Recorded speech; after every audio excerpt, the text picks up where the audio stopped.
রব্বুল আলামিন বলছেন যারা প্রকৃত মুমিন হবে তাদের প্রথম নাম্বার বৈশিষ্ট্য হবে ইন্নামাল মুমিনুনা আল্লাযীনা ইযা যুকিরাল্লাহু ওয়াজিলাত কুলুবুহুম। যারা সত্যিকারের মুমিন হবে তাদের সামনে যখন রবের স্মরণ করা হবে, রব্বুল আলামিনের জিকির করা হবে, মানে রব্বুল আলামিনের কথা আলোচনা করা হবে, রবকে স্মরণ করা মাত্রই যারা প্রকৃত মুমিন হবে ওই মুমিনগুলো হৃদয়ের মধ্যে একজনের ভয় থাকবে, তিনি কে? ওয়াজিলাত কুলুবুহুম। যারা প্রকৃত মুমিন হবে ওই মুমিনগুলোর হৃদয়ের মধ্যে কার ভয়ের কম্পন থাকবে? চিল্লায় বলেন কার ভয়ে? আরো আস্তে বলেন কার ভয়ের কম্পন? তার মানে আমরা যদি নিজেদেরকে প্রকৃত মুমিন হিসাবে দাবি করতে চাই, দাবি করলে হবে না। রব্বুল আলামিন বলছেন, ও গোলাম, তুমি যদি সত্যিকারের মুমিন হও তাহলে তোমার হৃদয়ের মধ্যে ভয় থাকবে কার? আজকে যে যুবকগুলো গুনাহের কাজ করছে ওই যুবকগুলোর হৃদয়ের মধ্যে যখন রব্বুল আলামিনের ভয়ের কম্পন থাকবে, পর্নারি অফার করবে, সে বলবে ইন্নী আখাফুল্লাহ, আমি আল্লাহকে ভয় করি। কারে ভয় করি? আমি আল্লাহকে ভয় করি, আমি এই জেনার কাজ করতে পারবো না। এই জন্য রব্বুল আলামিন বললেন যারা সত্যিকারের মুমিন হবে তারা আমি আল্লাহ ছাড়া কাউরে ভয় করে না। তারা ভারতকে ডরায় না, তারা আমেরিকাকে ডরায় না, তারা পুলিশ প্রশাসনকে ডরায় না। কারণ এই পৃথিবীর বুকে যত অপরাধ হয় রবের ভয় না থাকার কারণে, আখিরাতের জবাবদিহিতার ভয় না থাকার কারণে অপরাধগুলো হয়। কথা বলেন ঠিক কিনা? এই জন্য সব সময় আমরা ভয় করব কারে? আর যারা রবকে ভয় করে তারা কোনোদিন পথ ভুলে যায় নাকি? যাদের হৃদয়ে আছে আল্লাহর ভয় তারা কবু পথ ভুলে যায় না। যাদের হৃদয়ে আছে আল্লাহর ভয় তারা কবু পথ ভুলে যায় না। রাতের আধারে যারা সেজদাতে রয়, দু চোখের স্রোতে নদী যেন বয়। আল্লাহু আকবার।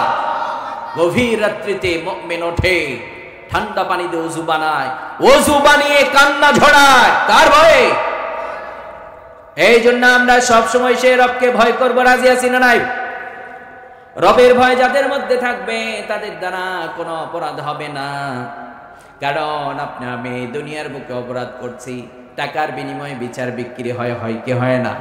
চিল্লায় বলেন হয় কি হয় না? চোর বাটপার বাংলার জমিনে বুক ফুলিয়ে ঘোরে, জেনাবাজি করে বুক ফুলিয়ে ঘোরে, ভার্সিটির মধ্যে স্বামীর কাছ থেকে স্ত্রীকে হাতিয়ে নিয়ে ধর্ষণ করে, তাদেরকে আমরা মেডেল পড়াই। কথা বলেন ঠিক কিনা?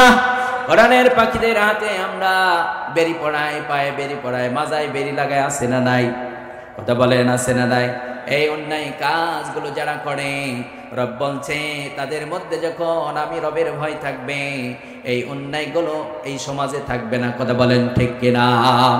এই জন্য রব্বুল আলামিন আবার অন্যত্র জায়গায় বলছেন, গোলাম, দুনিয়ার বুকে যত অপরাধ করেছো, পুলিশ দেখেছে তোমাকে ছেড়ে দিয়েছে, রাষ্ট্রপ্রধান দেখেছে তোমাকে ছেড়ে দিয়েছে, তুমি ভেবে নিয়েছো এটার কোনো বিচার হবে না। কে বলেছে বিচার হবে না? কিয়ামতের মাঠ আছে না নাই? রব্বুল আলামিন এই জন্য বলছে, গোলাম, ওয়াত্তাকু ইয়াওমান তুরজাউনা ফীহি ইলাল্লাহ। রব্বুল আলামিন বলছেন, গোলাম, তোমরা ওই দিনকে ভয় করো, দুনিয়ার বুকে তুমি রাষ্ট্রপ্রধান ছিলে, কাউকে তুমি ডরাও না, কাউকে পরোয়া করো নাই, মানুষকে খুন করেছো, গুম করেছো, দুনিয়ার আদালত বিচার করে নাই, পুলিশ প্রশাসন তোমাকে স্যালুট দিয়েছে, কিন্তু আমি রব তোমাকে অগ্রিম একটা মেসেজ দিয়ে রাখলাম, দুনিয়ার বুকে শত অপরাধ করে পার পেয়েছো, কিন্তু আখিরাতের দিবসে আমি রব তোকে ছেড়ে দেব না। আখিরাতের দিবসটা কেমন ভয়ঙ্কর হবে! আপনি যত অপরাধ করেছেন, যত গুনাহের কাজ করেছেন, দুর্নীতি করেছেন, খুন করেছেন, গুম করেছেন, দুনিয়ার মানুষ কেউ জানে না, কিন্তু কিয়ামতের ময়দানে ইয়াউমা ইদিন তুহাদ্দিসু আখবারাহা, সকল গুনাহগুলো ওপেন করে দিবেন একজন, তিনি কে? এই জন্য আখিরাতের জবাবদিহিতার ভয় আমাদের মধ্যে থাকার দরকার আছে না নাই? আমি কেমনে দুর্নীতি করব? আপনি সরকারি জব করছে, আপনাকে যখন অফার করা হবে, আপনাকে 1 লক্ষ টাকা দিলাম, আপনি এই কাজটি করেন। যাদের মধ্যে তাকওয়া আল্লাহ থাকবে, আল্লাহর ভয় থাকবে, সেই গোলামটা বলবে আমি এই অপরাধটা করতে পারবো না, কারণ আমার হৃদয়ের মধ্যে রবের ভয় আছে। কারণ সুদকে হারাম করেছেন কে? এখন যদি আমি সুদ খেয়ে নেই তাহলে আখিরাতে রব্বুল আলামিন বিচার করবেন। আখিরাতের দিবসটা কতটা ভয়ঙ্কর হবে। সেদিন কেউ কাউরে চিনবে নাকি? মা সন্তানকে চিনবে না, বাবা সন্তানকে চিনবে না। সন্তান একটা নেকির কারণে জান্নাতে যাইতে পারছে না, মাকে ডাক দিয়ে বলা হবে, ও মা, তোমার সন্তান একটা নেকির কারণে জান্নাতে যাইতে পারছে না, সন্তানকে একটা নেকি দিয়ে দাও, তোমার সন্তান ডিরেক্টলি জান্নাতে যাবে। মা অস্বীকার করবে, দুনিয়ার বুকে আমার বিবাহ হয় নাই, আমার স্বামী ছিল না, আমার সংসার ছিল না, আমার সন্তান ছিল না। যেই মা নিজে না খেয়ে আপনাকে খাইয়েছে, ওই মা আখিরাতে আপনার কাছ থেকে দৌড়াইতে থাকবে। এইবার বাবাকে বলা হবে, আপনার সন্তানকে আপনি একটা নেকি দিয়ে দেন, আপনার সন্তান ডিরেক্টলি জান্নাতে যাবে। বাবা বলবে, আমি বিবাহ করি না, আজকে আমি বড্ড পেরেশান, আমি আজকে বড় একা হয়ে গেছি, আমি কেমনে জান্নাতে যাব? এই টেনশনে আমার চোখের অশ্রু ঝরছে, আমি কি করে সফল হতে পারবো, এই চিন্তায় আমি বাঁচি না। বাবা সন্তানের কাছ থেকে দৌড়াইতে থাকবে, কিন্তু ওই বাবা দুনিয়ার বুকে নিজে মূর্খ ছিল, সন্তানকে ডাক্তার বানিয়েছে, মাস্টার বানিয়েছে। কথা বলেন ঠিক কিনা? যেই বাবাটা নিজে না খেয়ে সন্তানকে খাইয়েছে, ওই বাবা কিয়ামতের ময়দানে সন্তানের পরিচয় দেবে না, সন্তানের কাছ থেকে দৌড়াইতে থাকবে। সবাই চলে যাবে, আপনি একা হয়ে যাবেন, আমি একা হয়ে যাব। যেই নেতার জন্য আপনি দুর্নীতি করেছেন, যেই নেতার জন্য অপরাধগুলো করেছেন, যেই নেতার জন্য মানুষকে আপনি সুখে থাকতে দেন নাই, যেই নেতার জন্য মানুষের উপর জুলুম করেছেন, ওই নেতা ওই দিন আপনার কাছ থেকে পালাবে। কথা বলেন ঠিক কিনা? কার জন্য আপনি অপরাধ করেছেন? এই জন্য যুবক ভাই যারা আছেন, কোথায় কি করছেন? আখিরাতকে ভয় করেন। যখন আখিরাতে জবাবদিহিতার ভয় থাকবে, আপনার দ্বারা কোনো অপরাধ হবে না। এই জন্য আমরা সব সময় ভয় করব কারে? কৃষক কৃষিতে কাজ করছেন, অন্যের জমির আলটা কেটে নিচ্ছেন, যখন আল্লাহর ভয় থাকবে, বিবেক নামক আদালতে খোদাবিতির ব্রেকিং পাওয়ার হালকা একটা ব্রেক করবে। আল্লাহর ভয় যদি থাকে, বলবে তুমি যেটা কেটে নিচ্ছ এটা তোমার জন্য বৈধ না, এটা কেটে নেওয়া যাবে না, রব হারাম করেছে। আল্লাহর ভয় থাকার কারণে আপনার দ্বারা কোনো অপরাধ হবে। তাহলে যারা প্রকৃত মুমিন হয় তাদের প্রথম বৈশিষ্ট্যই হচ্ছে ইন্নামাল মুমিনুনা আল্লাযীনা ইযা যুকিরাল্লাহু ওয়াজিলাত কুলুবুহুম। যারা সত্যিকারের মুমিন হবে তারা আল্লাহ ছাড়া কাউরে ভয় করবে। কথা কয় না, যাতে করে বক্তা ভালো ওয়াজ না করতে পারে, তাই তো নাকি? একটু কথা বলেন বাবজান, কি মন খারাপ করেছেন আপনারা? কষ্ট পাচ্ছেন না তো? কথা বোঝা যাচ্ছে তো? আমি কিন্তু কোরআনের আয়াত পড়ে সেখান থেকে পয়েন্ট বের করে করে কথা বলছি, কিন্তু এটা খেয়াল রাখতে হবে। তাহলে প্রথম বৈশিষ্ট্য কি থাকবে? আমরা তো নিজেদেরকে মুমিন দাবি করি, কেন? বাবা ছিল ঈমানদার, দাদা ছিল ঈমানদার, আমিও তো ঈমানদার, কিন্তু আল্লাহ বলছে নো, তুমি যদি ঈমানদার হও তোমার 5টি বৈশিষ্ট্য থাকবে।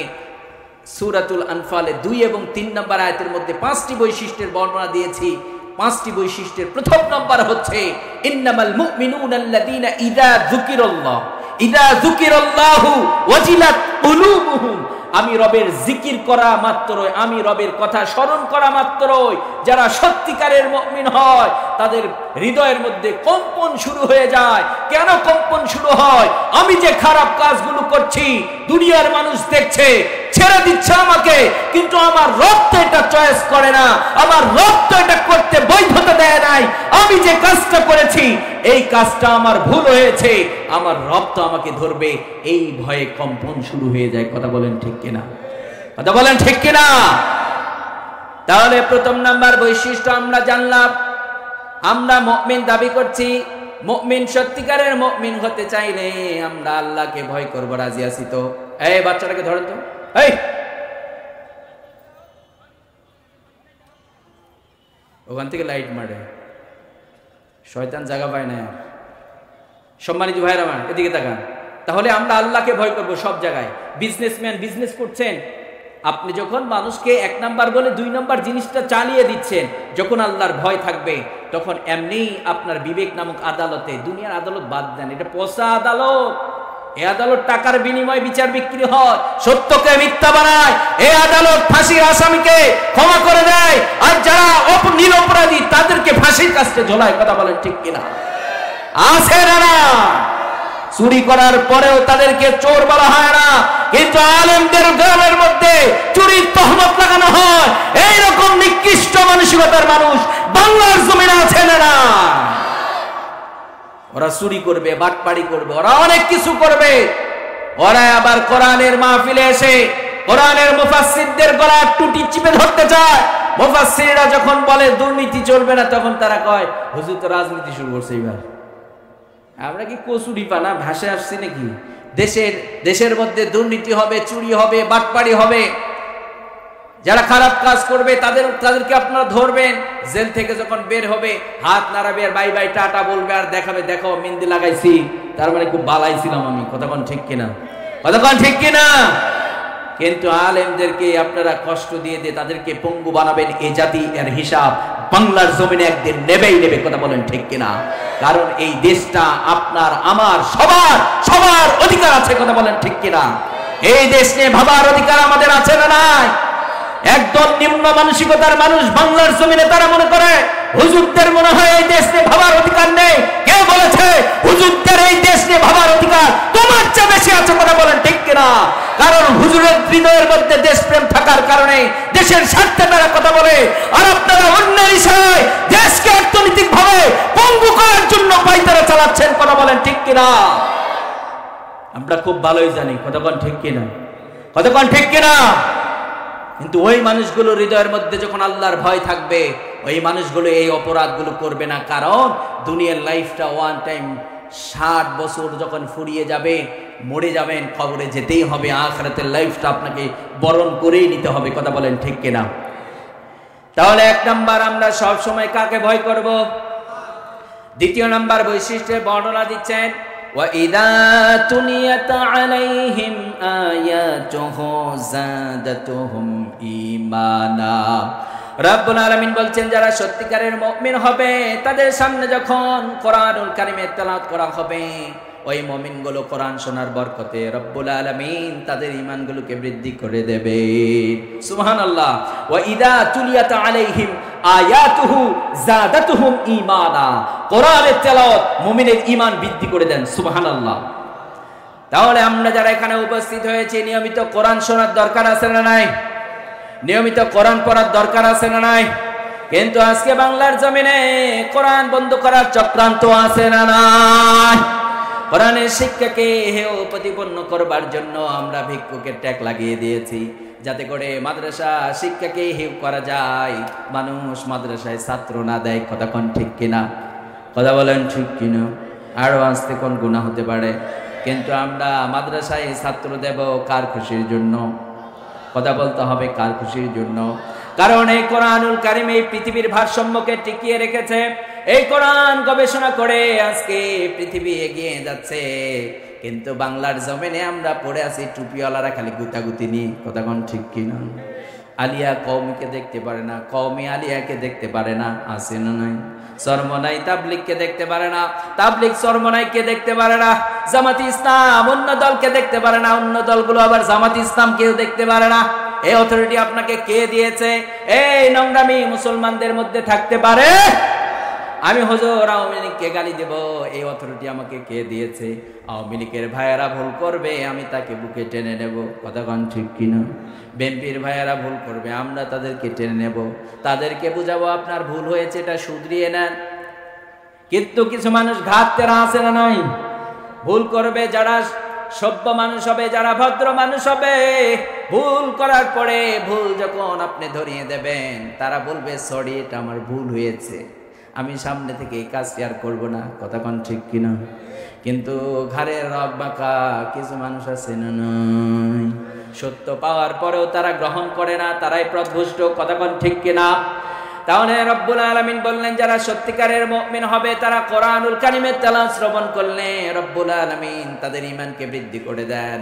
বিশ্বনবী সাল্লাল্লাহু আলাইহি ওয়াসাল্লামের প্রতি যখন কোরআনুল কারীম নাজিল করা হলো, রব্বুল আলামিন বললেন নবীজি আপনার প্রথম মিশন হলো আপনি মানুষকে কোরআনুল কারীমে তেলাওয়াত করে করে শোনান। ইয়াতলু আলাইহিম আয়াতি। বিশ্বনবী সাল্লাল্লাহু আলাইহি ওয়াসাল্লামকে বলা হলো নবীজি আপনি কোরআনটা মানুষকে তেলাওয়াত, কারণ এই কোরআনের মধ্যে এমন ম্যাগনেট দিয়েছি, এমন জাদু দিয়েছি, এমন আকর্ষণ দিয়েছি, এই কোরআনুল কারীমের তেলাওয়াত শোনার পরে কাফের মুশরিকরা বিশ্বনবীর হাতে হাত রেখে মুসলমান হয়ে যেত। সুবহানাল্লাহ বলেন। বিশ্বনবী সাল্লাল্লাহু আলাইহি ওয়াসাল্লামের প্রথম কর্মসূচি ছিল বিশ্বনবী কোরআনটা মানুষকে শোনাতেন। ইয়াতলু আলাইহিম আয়াতি। বিশ্বনবী সাল্লাল্লাহু আলাইহি ওয়াসাল্লাম কোরআনুল কারীমে তেলাওয়াত করছে, ওইদিকে আবু জেহেল উতবা সাইবা বলে মুহাম্মদ কি যেন জাদুর বাণী পড়ে, যেটা শোনার পরে আমাদের দলের মানুষগুলো তার দলে চলে যায়। কোন দিন জানি ক্ষমতার চেয়ারটা চলে যায়, এই ভয় আছে না নাই? আজও পৃথিবীতে মোল্লা মৌলবীদেরকে দেখলেই ভয় করে, কখন জানি খেয়ে ফেলায়, কতক্ষণ ঠিক কিনা? আবু জেহেল উতবা সাইবা চক্রান্ত করে কোরআন বন্ধ করতে পারল না। এটা কি আমার মুখের কথা নাকি? وقال الذين كفروا لا تسمعوا لهذا القرآن والقوا فيه لعلكم تغلبون। আবু জেহেল উতবা সাইবা বলে মুহাম্মদ যেখানে কোরআনুল কারীমে তেলাওয়াত করবে তোমরা সেখানে যাও, হাততালি দাও, শীষ দাও, গন্ডগোল লাগিয়ে দাও, যাতে করে সমাজের মানুষগুলো কোরআন না শুনতে পারে। আপনারা বলেন তো কোরআন বন্ধ করতে পেরেছিল নাকি? আজও কোরআন বন্ধ করার চক্রান্ত আছে না নাই? কোরআনের মাহফিলে 144 ধারা জারি হয়, কোরআনের মুফাসসিরকে আগেই ওয়াজ করা হয়, হুজুর এটা কবেন, এটা খবেন না, আছে না নাই? কোরআন কি কারো নোটিশে চলে নাকি? যারা কোরআনকে নোটিশ দিয়ে বন্ধ করতে চায় আপনাদের জন্য নোটিশ আছে। ওয়ান টাইম জীবনে আপনি যতই নোটিশ দেন, কিন্তু আখিরাতে এই কোরআন আপনাকে নোটিশ দিয়েছে, আল্লাহর আদালতে আপনার বিরুদ্ধে মামলা করবে, ওই মামলায় আপিল করার সুযোগ পাবেন না। কতক্ষণ ঠিক কিনা? কোরআন যদি মামলা করে আপিল করার সুযোগ আছে? আপনারে ধাক্কা দিয়ে জাহান্নামের মধ্যে নিক্ষেপ করবে। কতক্ষণ ঠিক কিনা? আবু জেহেল উতবা সাইবা তাহলে কোরআন বন্ধ করতে পারে নাই। অনেক চেষ্টা করলো, অনেক আন্দোলন করলো, অনেক মিথ্যা তহমত দেওয়া হলো, বিশ্বনবীকে জাদুকর বলা হলো, বিশ্বনবীকে পাগল বলা হলো, তাও কোরআন বন্ধ করতে পারলো না। ইয়ামান দেশ থেকে জামাত নামক জাদুকরকে ভাড়া করা হলো, বিশ্বনবী সাল্লাল্লাহু আলাইহি ওয়াসাল্লামের সামনে দাঁড় করিয়ে দেয়া হলো। জামাত বিশ্বনবী সাল্লাল্লাহু আলাইহি ওয়াসাল্লামকে ডাক দিয়ে বলে, ও মুহাম্মদ কি যেন জাদুর বাণী পড়ো, যেটা শোনার পরে আমাদের দলের মানুষগুলো সব চলে যায়। আবু জেহেল উতবা সাইবার দলের মানুষগুলো তোমার দলে চলে যায়, কি জাদুর বাণী পড়ো, একটু পড়ে শোনাও তো। বিশ্বনবী সাল্লাল্লাহু আলাইহি ওয়াসাল্লাম জামাতকে ডাক দিয়ে বললেন, ও জামাত যদি জাদুর বাণী হয় তাহলে তুমি বুঝতে পারবা, আমি একটু তেলাওয়াত করি, তুমি শ্রবণ করো। বিশ্বনবী সাল্লাল্লাহু আলাইহি ওয়াসাল্লাম কোরআনুল কারীমে তেলাওয়াত শুরু করলেন। জামাত লং টাইম ধরে বিশ্বনবীর কণ্ঠে তেলাওয়াত শ্রবণ করছে। একটা পর্যায়ে আপনার আমার প্রিয় নবী সাল্লাল্লাহু আলাইহি ওয়াসাল্লাম, বিশ্বনবী সাল্লাল্লাহু আলাইহি ওয়াসাল্লাম জামাতের চেহারার দিকে তাকিয়ে দেখে দরদর করে অশ্রু পড়ছে। বিশ্বনবী সাল্লাল্লাহু আলাইহি ওয়াসাল্লাম কোরআনুল কারীমে তেলাওয়াত বন্ধ করে দিলেন। জামাতকে ডাক দিয়ে বললেন, ও জামাত আমি তোমাকে জাদু করলাম নাকি? কান্না করো কেন? কেন তোমার চোখ দিয়ে অশ্রু ঝরছে? বিশ্বনবী সাল্লাল্লাহু আলাইহি ওয়াসাল্লাম বলার পরে জামাত বলছে, ও মুহাম্মদ যেই কিতাবে তেলাওয়াত শুনলে ডিরেক্টলি মানুষের হৃদয়ের মধ্যে আঘাত করে, আমি কিছুই বুঝতে পারলাম না। কোরআনের তেলাওয়াত শোনার পরে, এই কিতাবের তেলাওয়াত শোনার পরে চোখ দিয়ে কেন যেন আমার অজান্তে অশ্রু ঝরছে। ও মুহাম্মদ যেই কিতাবে তেলাওয়াত শোনার পরে ডিরেক্টলি মানুষের হৃদয়ের মধ্যে আঘাত করে, আবার মন বলে এটা মানুষের বানানো কিতাব হতে পারে না, এটা আসমান জমিনের মালিক রব্বুল আলামিন নাজিল করে দিয়েছে। আল্লাহু আকবার। এটা হলো কোরআনের মুজিজা। বিশ্বনবী সাল্লাল্লাহু আলাইহি ওয়াসাল্লামকে জামাত ডাক দিয়ে বললেন, ও মুহাম্মদ আরো একটু তেলাওয়াত করো, আরো একটু শ্রবণ করি। বিশ্বনবী সাল্লাল্লাহু আলাইহি ওয়াসাল্লাম আবারো তেলাওয়াত শুরু করলেন। একটা পর্যায়ে জামাত বিশ্বনবী সাল্লাল্লাহু আলাইহি ওয়াসাল্লামের হাতে হাত রাখলেন, কালেমা পড়ে তিনি মুসলমান হয়ে গেলেন। সুবহানাল্লাহ। এটা কোরআনুল কারীমে তেলাওয়াতের মুজিজা। কিন্তু আজকে আমাদের সমাজের যুবকরা আজকে কোরআনটা পারে না, আছে না নাই? যুবকরা ইংলিশ পারে, জাগতিক শিক্ষাগুলো সবই তারা পারে, কিন্তু কোরআন পারে না। কথা বলেন ঠিক কিনা? কোরআন পারে না। আপনি আজকে গার্ডিয়ান, আপনার ছেলে ইংলিশ পারে, আপনি অহংকারের সাথে বলেন আমার ছেলেটা ইংলিশ মিডিয়ামে পড়ে। কিন্তু আপনার দুঃখ হওয়া উচিত, আপনার আফসোস হওয়া উচিত ছিল, কিন্তু সন্তানকে কোরআনটা আমি দিতে পারি নাই। কথা বলেন ঠিক কিনা? কোরআন যার মধ্যে আছে সেই মানুষ, যার মধ্যে কোরআন নেই সে কোনোদিন মানুষ হতে পারে।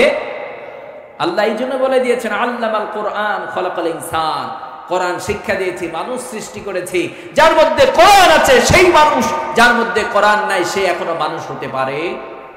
তাই তো দেখা যায় যাদের মধ্যে জাগতিক জ্ঞান আছে কিন্তু ইসলামিক শিক্ষা না থাকার কারণে আজকে তারা হালাল হারাম বেছে চলতে পারে না। কথা বলেন ঠিক কিনা? কারণ কোরআনই তো এসেছে হালাল এবং হারামের মধ্যে পার্থক্য করে দিতে, ন্যায় এবং অন্যায়ের মধ্যে পার্থক্য করে দিবে কোরআন। কথা বলেন ঠিক কিনা? সেই কোরআনই আপনার সন্তানের হাতে দিতে পারে নাই। আপনার সন্তান আলোকিত মানুষ হবে না, সে হবে চরিত্রহীন হবে, সে লম্পট হবে, সে জাতির জন্য হুমকি হয়ে দাঁড়াবে। কথা বলেন ঠিক কিনা?